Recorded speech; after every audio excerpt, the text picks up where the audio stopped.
एलकेबी news देख रहे हैं आप और मैं आप सबके साथ परवेज पवार। लोकसभा चुनाव को लेकर अब सभी की निगाहें इस बात को लेकर है कि किस संसदीय सीट पर कौन पार्टी चुनाव जीत सकती है, किस संसदीय सीट पर किस पार्टी के पक्ष में माहौल है। जिस तरह से उत्तर प्रदेश की अलग अलग संसदीय सीटों पर कड़े मुकाबले की संभावनाएं हैं, वहीं हम आपको अलग अलग लोकसभा सीटों के बारे में बताएंगे कि किस पार्टी को किस संसदीय सीट पर बढ़त है, क्योंकि नतीजे 4 जून को आएंगे तभी क्लियर हो पाएगा। लेकिन जो आंकड़े हैं, जो वहां के राजनीतिक जानकारों से, वहां के पत्रकारों से हमने जानकारी जुटाई है, उसके चलते हम आपको जानकारी देंगे कि किस संसदीय सीट पर क्या माहौल है।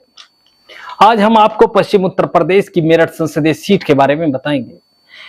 मेरठ संसदीय सीट पर कौन सांसद बन सकता है, किस पार्टी के पक्ष में माहौल है और 2019 में किस पार्टी के पक्ष में यह सीट थी, ये तमाम समीकरण और जानकारी हम आपको देंगे।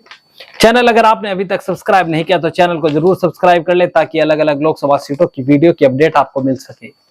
और अगर आप की लोकसभा सीट, आप मेरठ लोकसभा सीट से आते हैं, तो आप भी अपने जो समीकरण है, आपको क्या लगता है, वो कमेंट बॉक्स में अपनी राय जरूर दें। वीडियो अच्छी लगे तो जरूर शेयर करें। मेरठ संसदीय सीट पर 2019 के लोकसभा चुनाव में भारतीय जनता पार्टी के राजेंद्र अग्रवाल ने जीत दर्ज की थी। इस संसदीय सीट की बात करें तो बहुजन समाज पार्टी, कांग्रेस और भारतीय जनता पार्टी यहां से चुनाव जीतती रही हैं। आपको बता दें कि 1999 के बाद यह पहला चुनाव था जब किसी भी मुख्य राजनीतिक दल ने किसी मुस्लिम उम्मीदवार को चुनावी मैदान में नहीं उतारा। 1999 में बहुजन समाज पार्टी ने यहां पर हाजी याकूब कुरैशी को चुनावी मैदान में उतारा था। 2004 में शाहिद अखलाक बहुजन समाज पार्टी के टिकट पर लड़े थे और 2009 में शाहिद मंजूर सपा के उम्मीदवार थे। 2014 में बसपा और सपा दोनों ने यहां से मुस्लिम उम्मीदवार उतारा था। बहुजन समाज पार्टी से शाहिद अखलाक और समाजवादी पार्टी से शाहिद मंजूर चुनाव लड़े थे और 2019 के लोकसभा चुनाव में हाजी मोहम्मद याकूब बहुजन समाज पार्टी और सपा गठबंधन के उम्मीदवार थे। इस संसदीय सीट की बात करें तो इस संसदीय सीट पर मात्र 59% मतदान हुआ है और पूर्व के मुकाबले यह मतदान जो हुआ है, यह 8% कम है। इस कम मतदान प्रतिशत का नुकसान किसको होगा, किस पार्टी को इसका लाभ होगा, यह जानकारी भी हम आपको देंगे। लेकिन उसके लिए 2022 के बारे में भी थोड़ा सा जिक्र करना जरूरी है कि 2022 के विधानसभा चुनाव में किस पार्टी को इस संसदीय सीट के अलग अलग विधानसभा सीटों पर बढ़त मिली थी। 2022 के विधानसभा चुनाव में 2 सीटें इस संसदीय सीट की सपा के खाते में गई थी और 3 सीटें भारतीय जनता पार्टी के खाते में गई थी। तो इस सीट की बात करें तो किठौर और मेरठ शहर सपा के खाते में गई थी। मेरठ दक्षिण, मेरठ कैंट और हापुड़ सुरक्षित सीट पर भारतीय जनता पार्टी के विधायक बने थे। तो इस संसदीय सीट पर इस बार बहुजन समाज पार्टी ने देवव्रत त्यागी को चुनावी मैदान में उतारा। त्यागी समाज भारतीय जनता पार्टी का परंपरागत वोटर माना जाता है, तो त्यागी समाज से प्रत्याशी उतारकर बसपा सुप्रीमो मायावती ने भारतीय जनता पार्टी की संसदीय सीट पर टेंशन बढ़ाई है।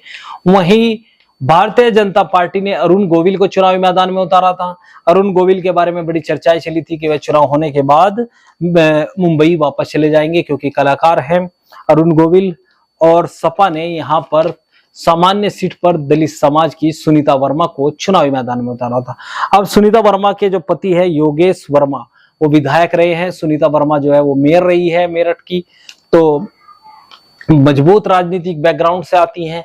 और बताया जाता है कि वहां के जो पत्रकारों से और राजनीतिक जानकारों से हमारी बात हुई, संसदीय सीट पर दलित और मुस्लिम लामबंद होकर समाजवादी पार्टी की उम्मीदवार सुनीता वर्मा के पक्ष में गया है।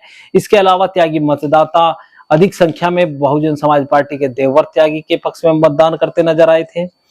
इसके अलावा भारतीय जनता पार्टी को भी यहाँ कमजोर नहीं आंका जा सकता, लेकिन राजनीतिक जानकारों की माने तो इस संसदीय सीट पर भारतीय जनता पार्टी और समाजवादी पार्टी के बीच कड़ी टक्कर है।